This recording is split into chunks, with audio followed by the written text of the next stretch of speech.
Hello, my name is Dominic Underhallhouse and welcome to another episode of Moonbreaker. In today's episode we're going to be looking at another list building exercise and we're going to try and pick a different captain. So we did Zack's last week, we're going to look at someone else this week and work through it as to how to build a list, what initial concerns there are. We're going to play a game and then we're going to look at tweaking that list afterwards, ready to do 2 more videos with the same list, just sort of show you how to build a list, tweak it, you get to where you need to be and how to make changes to lists as and when you need to. So if you enjoy this content, please don't forget to subscribe. It means the most you can possibly mean to the channel. It really does help things grow. I'd love to hit that 1,000 mark by the end of the year. So if that was possible, that would be incredible. If not, I'm just grateful to have you here. But you can also just comment, subscribe, like, join us on Patreon, anything like that. It's all really appreciated. So, rosters. And to show you how blind I'm going into this, I'm still deciding which captain I want to do. So it's probably going to be Extilior because we've done an Astra video recently, I've done a Gardener Joe video recently, Zula I think is a bit more sort of advanced, I want to do that a little bit later down the line, so we're going to have a look at the big robot man himself and seeing what we can do on this front. So there are a few things that are going to be different. Last time we were looking at sort of like an AoE list and that sort of thing. I've got a couple of different ways we can go with Extilior. We can either go fairly aggressive and try and get into their face fairly early on, or we can go quite tanky. And, you know, I kind of like going for maybe a bit of variety on here. I still think early on for now, Deadeye and Maximus are just the best early game drops that we can get. And I do think we're going to want Stitchy because we're going to be putting ourselves at risk a lot more. Now, despite that, we might be going a little bit different sort of from there forward. So we're going to pick up Beatrice as sort of like a tanky front line to help us there. We're not going to be deploying Beatrice early, so we're going to need another 2-drop to play along those lines, because if you deploy Beatrice too early, she'll be too far away from the battle and won't be able to compete. Drumdancer Tlali, on the other hand, can really help put some extra damage in later on. Quite good on Extilior, so maybe worth giving that a go. So this is one of the ones I think I'm going to actually end up picking too many units and wanting to go back and change some. We're going to go mostly melee focused, so Jailbreak's very powerful. It often dies the turn you play it, but it might get a little bit of value out of it. Severe as well. We could try Crankbait. So we've already got 8. There's no way this is going to be the finished product. Crankbait does pull things towards Extilior, it helps that movement thing, but I'm going to remove that immediately because I think what we're doing for that front is I'm just going to skip ahead slightly and we're going to go with Chuck and Co. So with Chuck and Co we can actually toss Extilior at people and that's just awesome. Hit and Run's very powerful, makes good use of those sort of movement abilities, and Torian Guardian for a little bit of survivability. So this does actually feel alright to me as a sort of a first draft. I'm going to have a look down and see if there's anything else that jumps out at me, because this is really aggressive and if we can't get into range we're really going to struggle, and we don't have much in the way of a gap closer. It could be, one thing that's quite useful in these sort of lists is snaring. So when snaring hits you immobilise a target, that could actually just be worthwhile here. So one of the interesting things to bear in mind is what if we didn't take Maximus? Maximus is in every list, Deadeye is as well, but we do need some sort of early consistent damage. In fact, Deadeye doesn't buff anything else in this list, so I don't know how we're going to deal with things like a Torian if we get too close, but I feel like it may be just either Maximus or Deadeye in this list. I'm going to go with Deadeye. I think the increased accuracy is really important into things like Torian, into Azuna and that sort of thing. And then our 2-drops are a little risky, but we do have 4 of them, so we should be okay on that. This would also be a good list for Blindsider Esley, because we're going to be spending Cinder on Extilior, we can spend it on Stitchy, we can spend it on Deadeye, Tlali. So Blindsider Esley is another one that we actually probably want in this list. To be honest, I mean there is also Tipu, and everyone loves Tipu, but I don't know if it's right, and we do want Snaring as well. So Chuck I'm not willing to give up on. Maybe Severia's only prevent 1 damage, so maybe we take Snaring here. I actually think this is about where we want to go. Snaring, being a range unit with Deadeye, combining together, giving us that ability to lock someone down and sort of close the gap with Extilior just by virtue of his movement. This could work. We've got Stitchy for some healing. So this is what we're going to do. And we're just going to call it XCOM Give It. Everyone should know that reference by now. We can just randomise until we find something pretty. That previous one was quite nice. A bit too frosty. I quite like that. There's a nice little two-tone there. So this is what we're going to go with. And one thing I'm actually going to do is I'm going to quickly change my Extilior paint scheme. This is my Glitter Boy. I was trying that out, but I want to get to... It's unfinished, but I love this. This is my my workings on Pride Flag Extilior. So is that the finished version? That's default. Is this slightly further on? There we go. Yeah, so this is the slightly more further on version. So this is my Pride Flag Extilior. He is going to be our leader for today, and we're going to jump into a game and see what we can do. So, like I said, this should be a learning experience. We don't really know what we're getting ourselves in for. We've only got 2 range units in the entire roster, so it could be that that's a bit too much of a detriment and we do struggle from that point, or it could be that we're able to close the gap, deploy aggressively and push onto the enemy units fairly early on and make real advantage of the fact that melee units do often have slightly more damage output than ranged. I think things that we'll struggle with are things like Zack's mines and things like that, but we'll just have to see what we come up against. So for now, I'll just stop the recording for now and I'll see you once we're back in the game. Okay, we have found ourselves a game. We're against Ellis. It looked like they're a level 2 player. So Ellis, welcome to the game. Great to have you as part of the community. So we're going to be seeing how this goes. Versus Zula, it's going to be quite a difficult thing because the visibility field can really mess up with some of the hit percentages. So if we're going for big hits, we've got a few melee units, a few buffing units. This could be a really interesting one to see, you know, quite how hard it's going to be to deal with them. So let's see. They're spawned over here. Give them a little hello.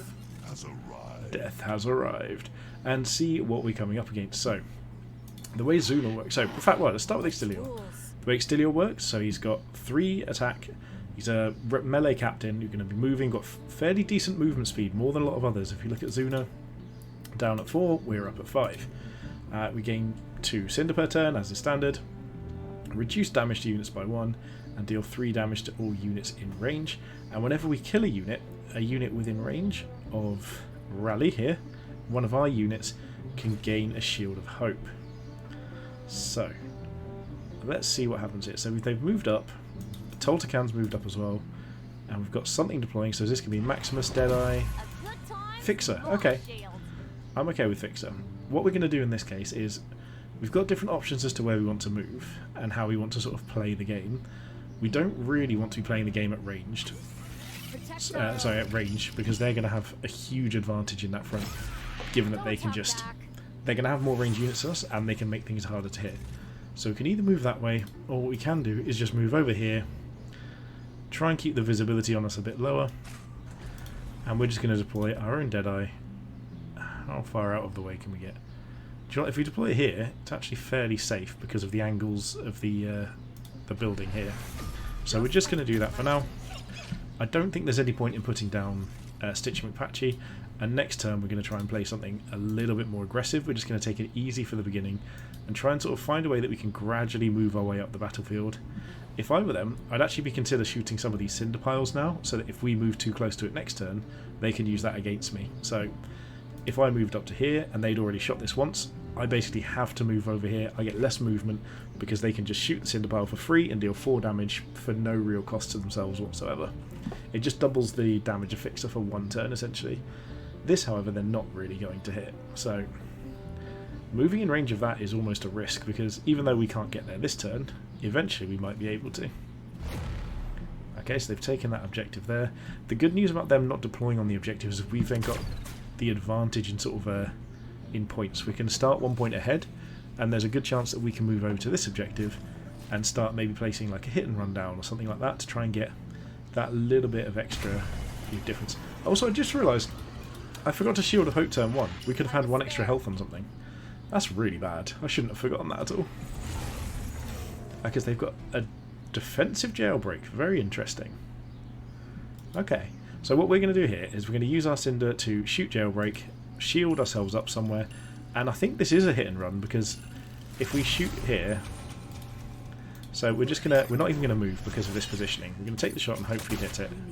We missed the 72%, but that's fine, it is what it is. They haven't actually got enough things to get in range of that yet, so we can actually move up a little bit more.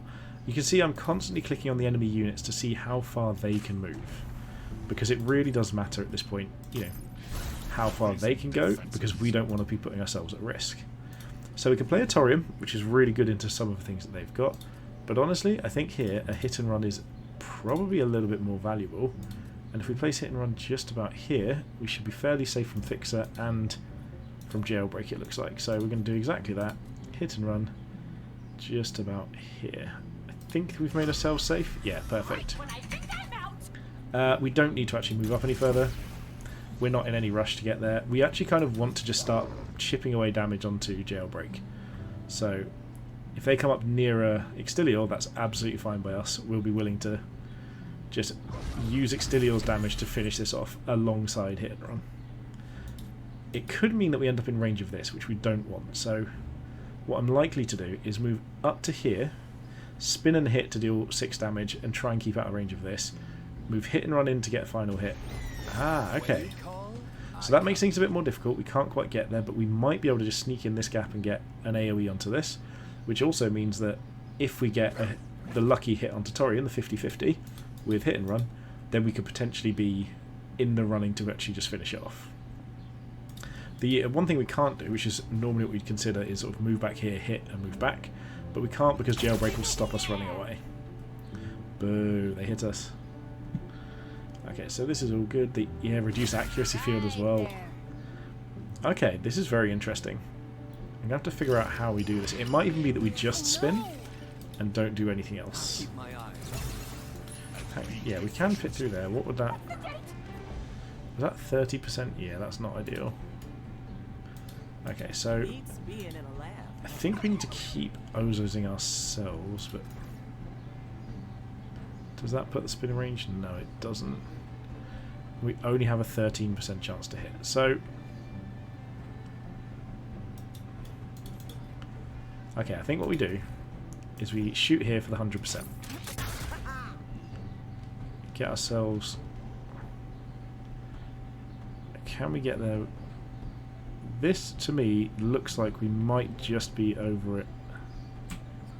I need to see if we can get over that without being in range of melee. That looks right to me. There we go. So we are going to take some damage on ourselves, but this is going to make a huge chunk here because we deal 3 and 4 to Jailbreak here. So we'll take some additional damage, but that's fine. I don't really know what we do here. It might even be that we just go around the... Do you know what? I think if we take 31% hit, it's worth trying. We got it. That's great news. So we can pop back up here. We'll pop our own Torian down. Pop it here. Just protect our captain as well. We're fine with this. So we've actually managed to get both of these units to the point where one Extilior spin kills them, which is fantastic for us.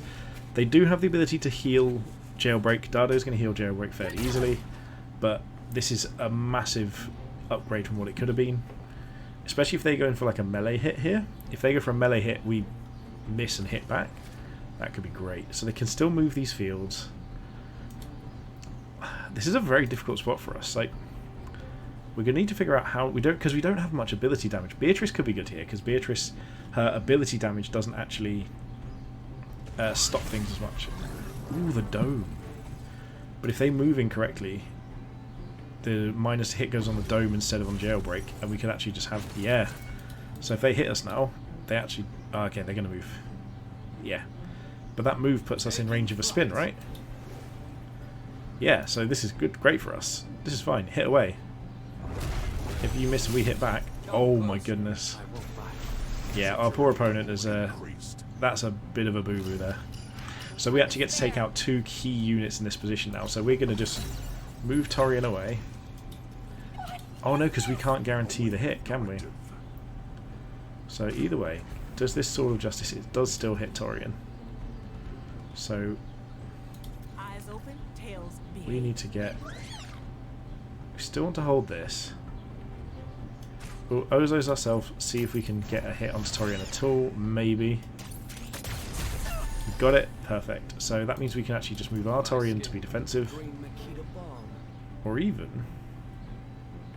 No, I think we still need to be defensive, so we'll just move back out of spin range here. How far is the spin? No, we're fine. So here should be fine. Sword of Justice this.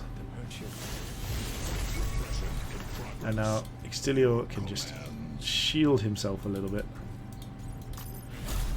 Hit and run Honestly, we may as well just hit here, because we're going to take a shot up next time otherwise. But given that we've got units around,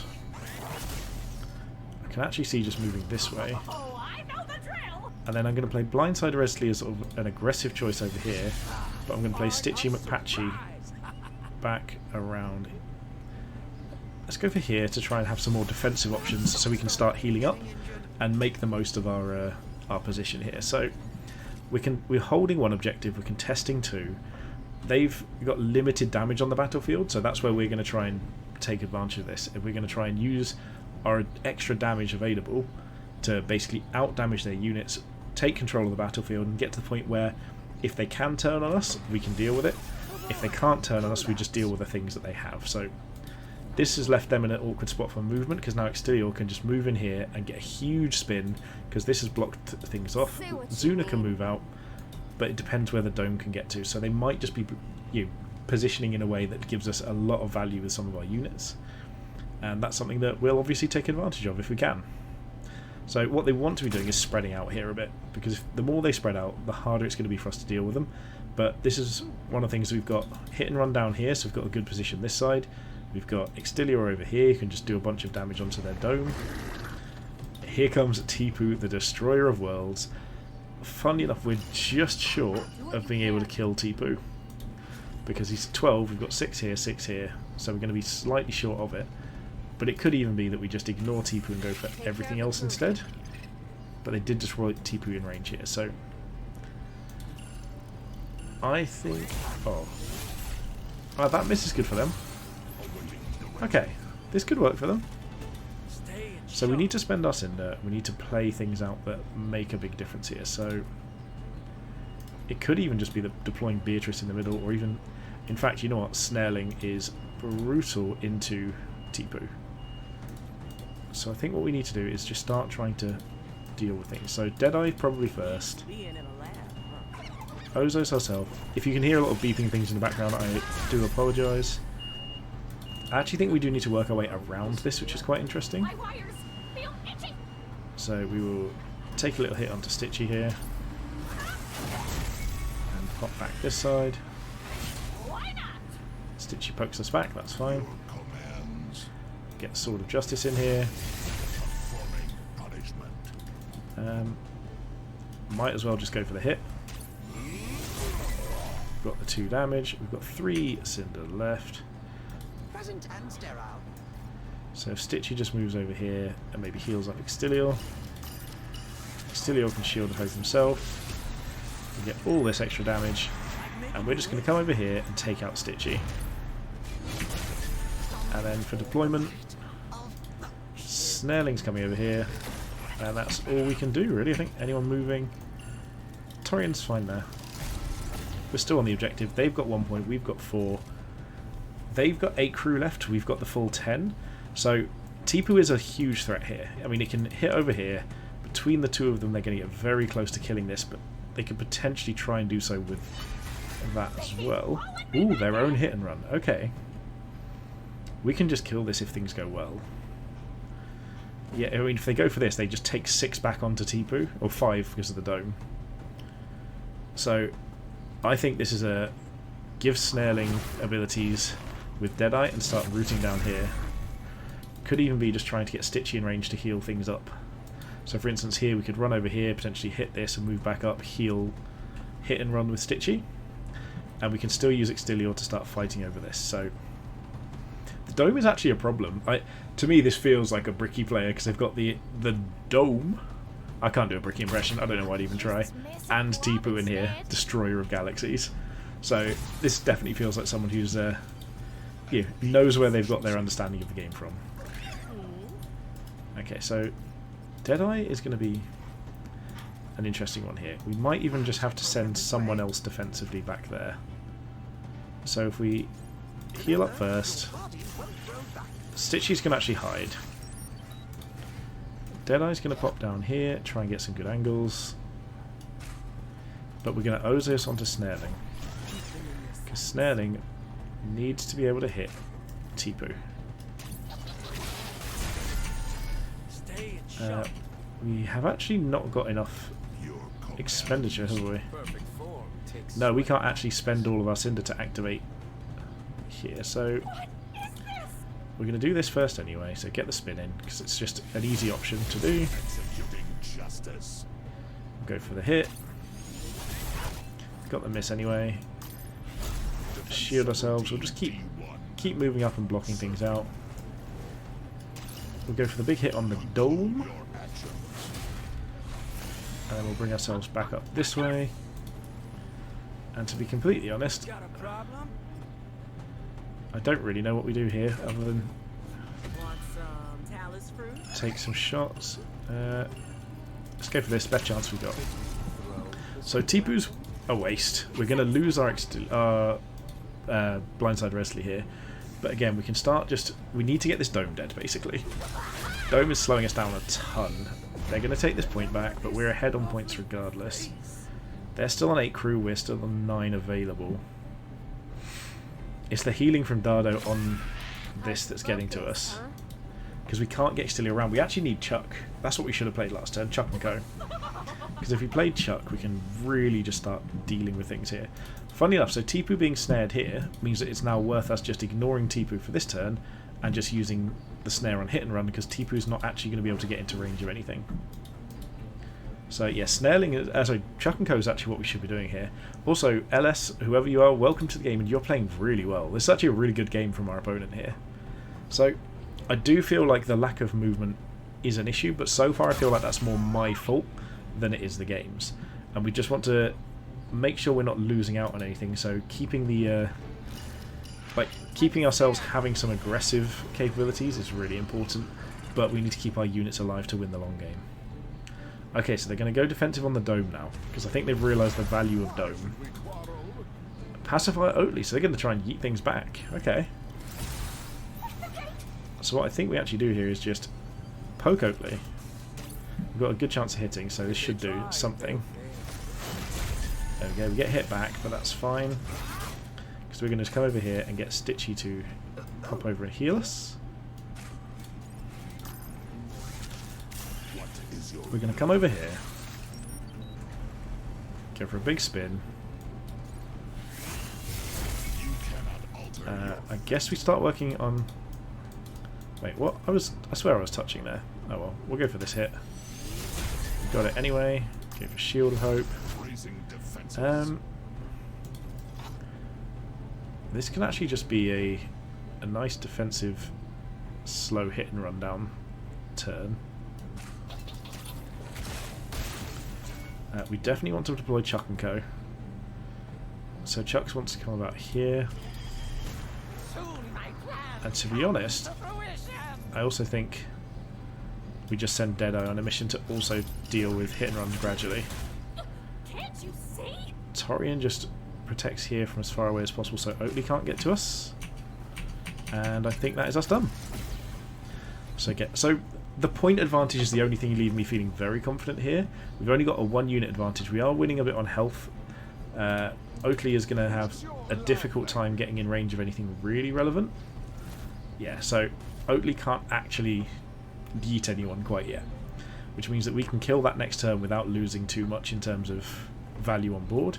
There we go. So I think that was what our opponent was then realising, that the units that we had then, we did have a little bit more sort of long game potential there. I think it was going to be very, very hard for them to grind that game out and come back to a victory from that spot. Okay, so let's see. I'll look at this in a sec. We'll look at our opponent's list first. So they were obviously running wherever she is: Zula, Tipu, Hit and Run, Jailbreak, Fixer, Stitchy, Torian, Thicket, Oatly, Dome, and Flurry. Interesting. Flurry's an interesting one here because there's not really many ways to trigger it in their list. In fact, there's none. Nothing in their list actually triggers Flurry whatsoever, so they're just hoping to use it as a value piece. But other than that, fairly reasonable. Our list. So what are we wanting to change from here? So we'll leave first of all. Oh, we unlocked a Jailbreak profile. There we go. We actually unlocked a new profile. You may not know this, but tradition for me, every time I unlock it, I'm going to put it straight on. There we go. And what are we going to do with this list? So I do feel like we were lacking ways of dealing with certain things. So we could do with some AoE. We could do with maybe a bit more sort of movement shenanigans, or things that can deal with things along those lines. So crankbait is a good option. What do I think wasn't effective? Chuck and Co was going to be effective. Torian was great. Snaring was good. Hit and run's good. I think our own Jailbreak can probably give it a miss. If we can use Snaring more efficiently than Jailbreak. Jailbreak is a bit awkward. Tali I don't think was even necessary. We had a lot of damage, but I don't think we needed to really go for like a burst finish there.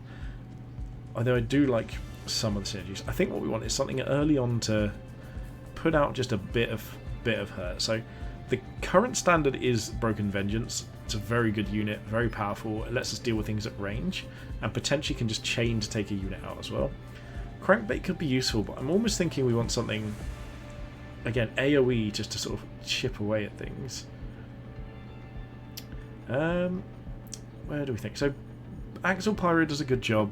We want to be far up anyway, and there's going to be other threats, so he could be half decent, but we don't have ways of grouping anyone up. We just have his natural positioning. Rickety again is very vulnerable, but fairly decent.